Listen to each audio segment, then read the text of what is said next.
Hi dear students, हम पढ़ रहे हैं मैथ्स क्लास है ये 12th सब्जेक्ट मैथ। एक्सरसाइज जो कर रहे हैं वो है 3.1 और इसमें भी हमने 7 तक सारे क्वेश्चंस किए हैं। आज हम करेंगे क्वेश्चन नंबर 8। ठीक है, तो हम सॉल्व करेंगे क्वेश्चन नंबर 8। तो क्वेश्चन नंबर 8 बता रहा है कि एक मैट्रिक्स है ए इज इक्वल टू ए आई जे। ठीक है, ए आई जे और जो एलिमेंट्स है मतलब ऑर्डर जो है वो है m क्रॉस n। एलिमेंट्स नहीं, एलिमेंट्स ए आई जे के फॉर्म है। ठीक है, और ऑर्डर जो है वो है m क्रॉस n।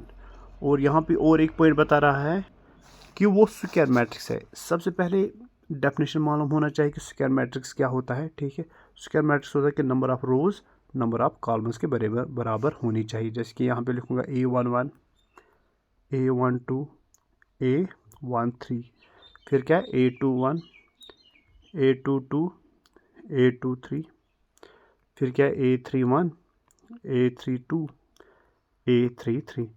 अब यहाँ पे नंबर ऑफ रोज क्या है 1 2 3। ठीक है, तो मैं क्या लिखूँगा 3।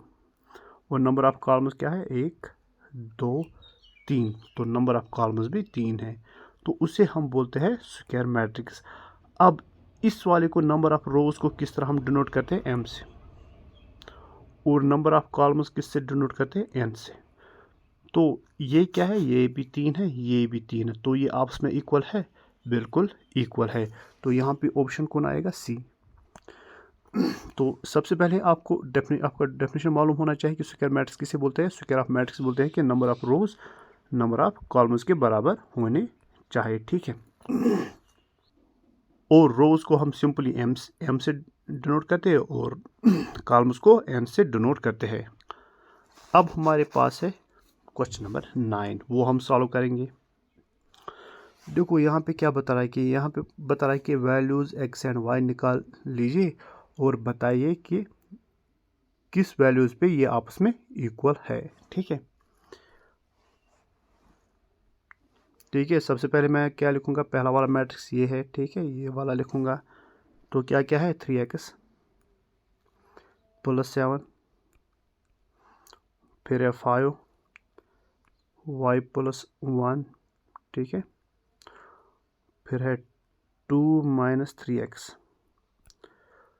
तो जब ये इक्वल करेंगे तभी हम बता सकते हैं ना कि किस वैल्यूज़ पे ये इक्वल है। ठीक है, 0 y - 2 8 4।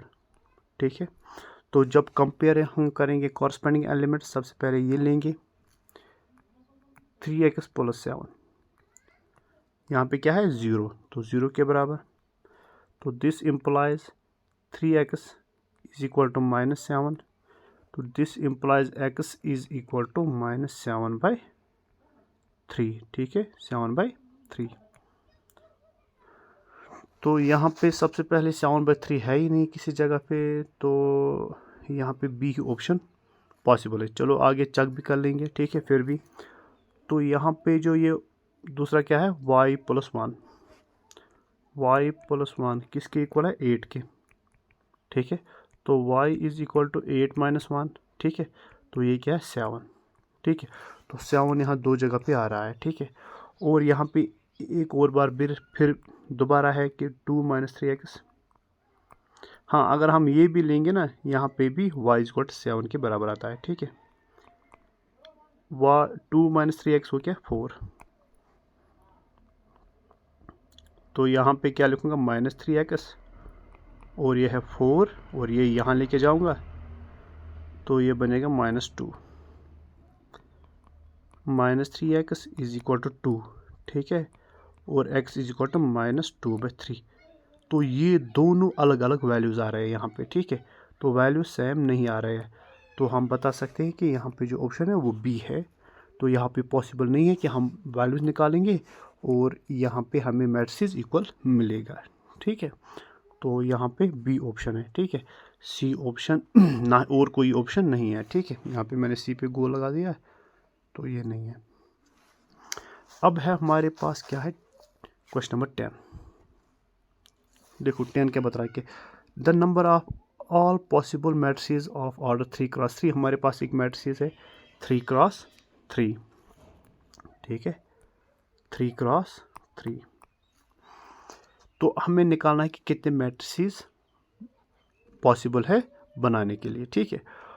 तो विथ ईच एंट्री 0 और 9, तो ईच एंट्री पे 0 या 9, 0 और 1 लेना है। जैसे कि मैंने एक बार ले लिया है 0, ठीक है, फिर यहाँ पे भी 0 0 लिख सकता हूँ, ठीक है, 0 0 0 0 0 0, ठीक है।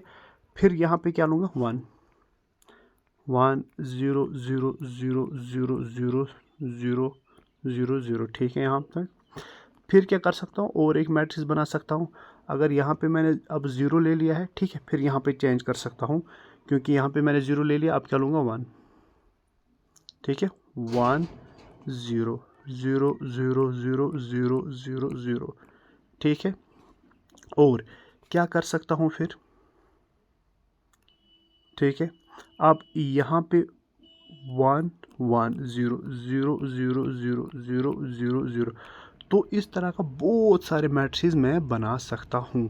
सबसे पहले तो इसके लिए सबसे पहले मैं क्या करूँगा, सबसे पहले मैं नंबर ऑफ एलिमेंट्स निकालूंगा वो कितने हैं, ठीक है। तो नंबर ऑफ एलिमेंट्स कैसे हम निकाल लेते हैं, तो ऑर्डर ऑफ मैट्रिक्स क्या है, ऑर्डर ऑफ मैट्रिक्स है 3 क्रॉस 3, ठीक है। और नंबर ऑफ एलिमेंट्स कितने होंगे, 3 क्रॉस 3 इज इक्वल टू 9। तो 9 एलिमेंट्स है, और हर एक एलिमेंट पे कितनी चॉइस है, 2 चॉइस है, ठीक है। जैसे कि यहाँ पे है, यहाँ पे कितनी चॉइस है, A1 1 पे, यहाँ पे 2 चॉइस है, यहाँ मैं 0 लिख सकता हूँ, यहाँ मैं 1, एक बार अगर 0 लूँगा दूसरी बार 1, तो यहाँ पे 2 चॉइस है। तो यहाँ पे वो तो कितने मैट्रिसेस पॉसिबल है बनने के लिए, तो वहाँ वो लिखते हैं 2⁹, ठीक है। जब हम इसको कैलकुलेशन कर लेते हैं तो ये बन जाता है 512। तो 512 वेज है मैट्रिसेस बनाने के, ठीक है। कितने हैं, 512 वेज। तो यहाँ पे डी ऑप्शन है। आई होप समझ आया होगा। Thank you.